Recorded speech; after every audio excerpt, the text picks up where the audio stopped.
Hello everybody and welcome back to Knaveswell Farm Extended. As you can see, we've got a different tanker today. This is from the Universal Tanker Pack, if you want to call it that. And they can basically carry most liquids, including fuel. Now apparently, the base game Lizard fuel tank does not work with the grain dryer. I couldn't get it to work yesterday, so yeah, that does make sense. So today, I'm going to give this a go, and hopefully it's going to work. So before we can go over to the grain dryer, we do have to go to the fuel station to pick up some more fuel, because the other one didn't really work. We probably could transfer it, but I want to get a full tank anyway, so over to the local fuel station to refill. Believe it or not, this is one of the smallest tankers you can get, and it's still too big for this tractor. Well, it's about right really, but yeah, you probably would want a bit more horsepower on it, or a bit more weight at least on the front. So it's quite expensive, this diesel, but what do you expect? You would expect it to be quite expensive. When the water is the same price as the fuel, that's when you should be worried, and sometimes it is. So will I be able to make it around this corner at the top? I'm not too sure. It is quite tight, but this isn't like the bale trailer. It does turn a lot better. Clipping the hedge there. But we are round. Shame there's no mirrors at work on this tractor. So yeah, the plan is, if this does work, the plan is to do the grain dryer today, because I've been really looking forward to doing it. I have been watching a few YouTube tutorials, so it shouldn't go too badly wrong, although with my videos there does tend to be a fairly large chance of something going quite horrifically wrong, so it's all part of the fun. You can see there's actually smoke coming out of the top of the chimney, but we'll know if this is going to work straight away, because if the diesel tanker or the generator does not accept this fuel, then there's no way we'll be able to do it. So yeah, as soon as I reverse in here, we'll be able to tell. Just get into the trigger. Oh yeah, it has actually appeared with the logo to empty, but what do you press? Q? Yes, you press Q and it took 1%. Well, we're going to have plenty left for the tractors, so that's really good. Well, that's something at least. You can see the generator is now running as well. For the time being, we'll just reverse this. Well, I was going to say into the shed, but no, we should probably leave that for the bales. We'll reverse it just around here.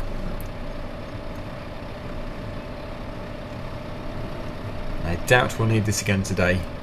There is a risk of wherever I put this, it's going to be in the way, but at least there is quite a bit of space in this yard. Anyway, we're going to need a telehandler or a front loader tractor to do the bales, because they need to be put into the incinerator, which is this thing here. The furnace, I should say. There are two doors. You can open one of them by pressing O. Quite an ear-piercing sound. Yep. That's where you put one bale. You wouldn't want to go in there yourself. And the upper door is up here. And I'm not too sure what exactly you do put in there, but yeah, the lower compartment here is what we want. We better shut it to keep the heat in, as it is heating up. And that should function as well. Yes, you can see there. There is no produce at all, but there is fuel. So the first thing we do need to do is move this trailer with the bales out of the way and tip the grain into the pit. Like I said yesterday, I don't know if the oats is going to work for this. Hopefully it will do. But as it is part of the multi-fruit, there is a chance that it won't be compatible. So, before we tip all the bales off the side, we'll just put this here. I will reattach them. And I believe that I positioned the traction trailer over here. I did. Good. So, we'll just get it started up. Get it tipped in there.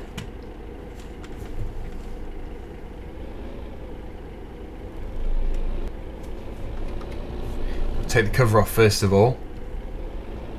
Now I'm hoping that this is going to work. I should think we'll know before we even tip it, because it won't let us tip it if it's not compatible. So here we go, fingers crossed. Well, I'm not convinced. Oh no. Is it not going to work? That would be so terrible.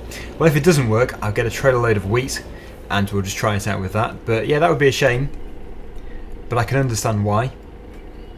So instead, we'll get the small Marshall trailer here attached to the FENDT 820. It's the QM, what is it, the QM10? I do get very confused. What is it? It's a very small one, obviously. Usually does say on it, but no, it just says the QM range. I'll take a look quickly, very quickly. Let's just see, before I bumble about too much longer. Come on, where is it? There it is. It's the QM11. Right, okay, that's cleared that one up. What we need to do is we need to go down to the other yard, which is behind us. I'm going to turn around and then we'll get the telehandler as well with a bucket, and we'll fill the trailer up. Right, so here we are with the FENDT. We've got the trailer, 11 ton I'm guessing. We'll park it just here, so there's still space to get to the heap of wheat.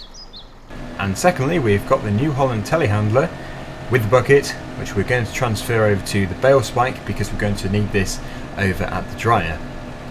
This is the way you load up the bale into the furnace to get it to burn, to produce the heat, to dry the grain. So it doesn't really matter what crop type we go for, providing it's not a multi-fruit crop. There we go. I think we might have consumed the whole pile there in one load. Maybe a tiny bit left over. But that's the reason why we're using a small trailer. So if this does work and the oats don't, then next time we do a harvest of wheat, barley, or probably wheat or barley actually, then we'll be able to do this properly with a lot more grain. But really today I'm just sort of learning, and hopefully, but unlikely, you'll be able to learn from this video as well. But that is the plan.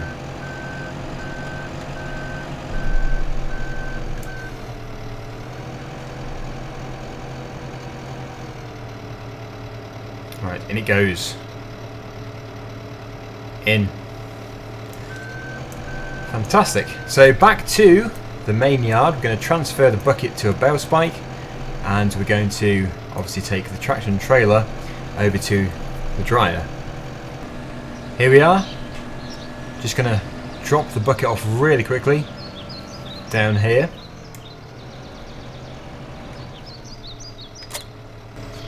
There we go.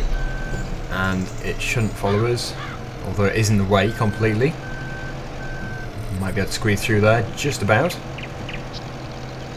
Fantastic parking. And we'll attach the bale spike. Good. Right, okay. We'll just tilt that up. There we go. Oh, no, you stay up. Stay up. I prefer using the joystick. Right, okay. Follow again, and we'll go over to the dryer. And hopefully things will go a bit smoother now.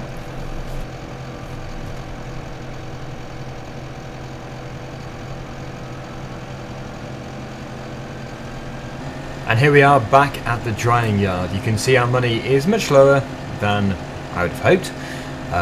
That is because we've been spending money on like new diesel tanks and stuff like that. But yeah, when we've produced this first load of wheat, although there won't be too much of it, it'll be worth more than if it was just standard grain without being dried. So I'm going to stop it there. I'm going to stop this here. I'm going to run over to this tractor. I'm going to tip it into here. It's probably a bit too tight to turn into there. Right. Oh, my trailer. Right, so that is going to accept it. That has been accepted. And you can see it's filling up in there. So I believe we can actually leave this here because the chute in the roof there, that's how we fill it up again once it's been dried. That's how you unload it. So what we do need to do is grab a bale and put it into the furnace. Yes, not much space. I'll tell you what we will do. We'll just reposition this and we'll put it under the chute so that we're not in the way, and so it's in position. It won't just automatically fill though, I don't think. I think you do have to manually start it. So here we go. First bale. I hope that's automatically set to unload on the trailer. Gonna have to check, I think, otherwise we're gonna have a few issues. Yes, I believe it is. Yeah, there we go. So that is the ratchet straps removed. If only you could do it by hand. You can do it by hand in Farming Simulator 17. You'll probably know by now anyway. But that is really good news. Just trying to think. It probably would be better on the left spike actually, but it doesn't matter too much.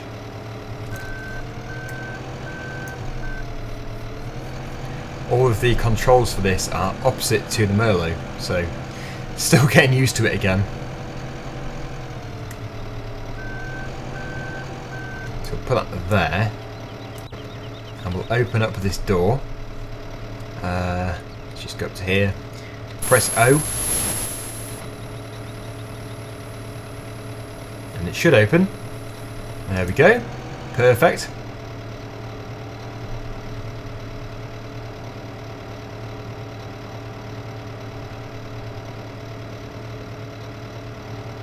Fantastic. Okay, so what we have to do now is shut the door again, put it there. It's been crammed in, and I believe we've got the generator going, we've got the bale in the furnace. I believe we should be able to just start, but no, the error is that the straw is empty apparently, so maybe it hasn't gone in far enough. That is a possibility. Yeah, it does look to be a bit too far away. Only issue is we can't go too far in there. We'll cook the tines. So what we need to do now is go over to the wall, and we have to combust the bales. So press O.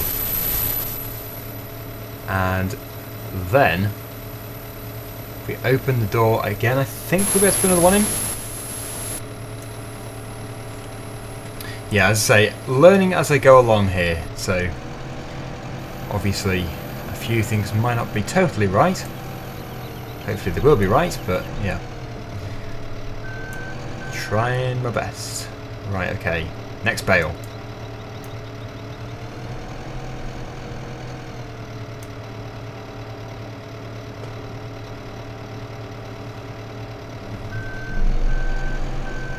Yeah, really not used to those controls, because the Merlot which I used to use, the controls were all opposite, but I preferred it that way, so I've got used to it, and now I've gone back to this one. Yeah, it does not feel right at all.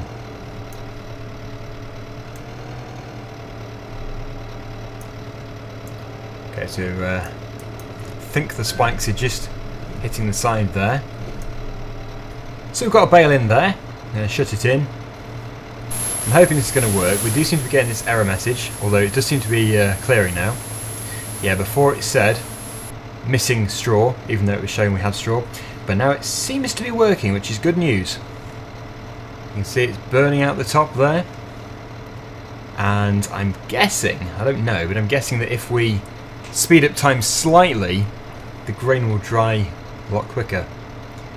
Don't know how this works exactly, but you can see it has consumed some of the straw. We might even have to go over here and combust these bales.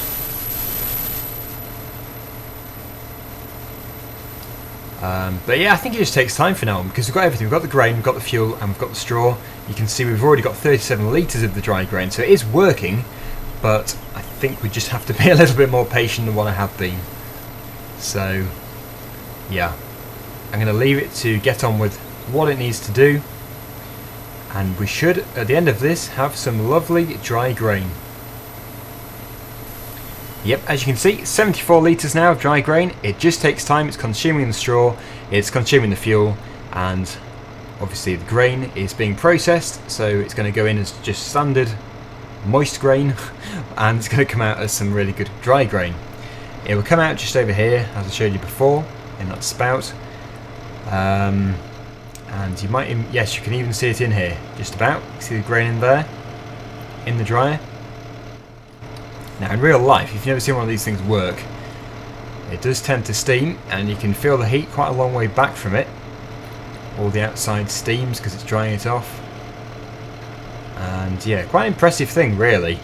The one which I saw wasn't a setup like this, it was actually run off a very old vintage John Deere tractor via the PTO. This is a lot more fancy. How much do we have? Still 74. So if you want to do this a lot quicker, speed up time, and you'll get your dry grain much quicker. So I've got the time at 120 now. You can see it's obviously adding it up a lot more. 187, 224. The only issue with this is if you're running the soil mod, be careful, because you might lose your crops while doing this, so it would be very counterproductive. But that is the general idea of how this works. I love the setup. It's just we're going to have to leave it going, because we're not going to have time today to be able to process all of this and then, you know, get it ready to sell. Because we've got to do other stuff before it goes dark, and if we skip the night time, we're going to lose some crops. So that is it from me today. Hopefully you found this video interesting. I've sort of self-taught, but I did watch a tutorial, but it was in a different language, so it was kind of hard to follow, but it was still quite helpful. But if you're English, if you speak English and you need to know how to use this on a different map, because obviously this one isn't out yet, then that is the general idea of how it does work. I know it wasn't perfect the way I did it, but we got there in the end, and it is working perfectly. The generator's going flat out. Anyway, until tomorrow when we'll be able to process all of this and get it into the trailer ready to sell, that is it from me. Hopefully you've enjoyed the video, and I'll see you again soon. Bye for now.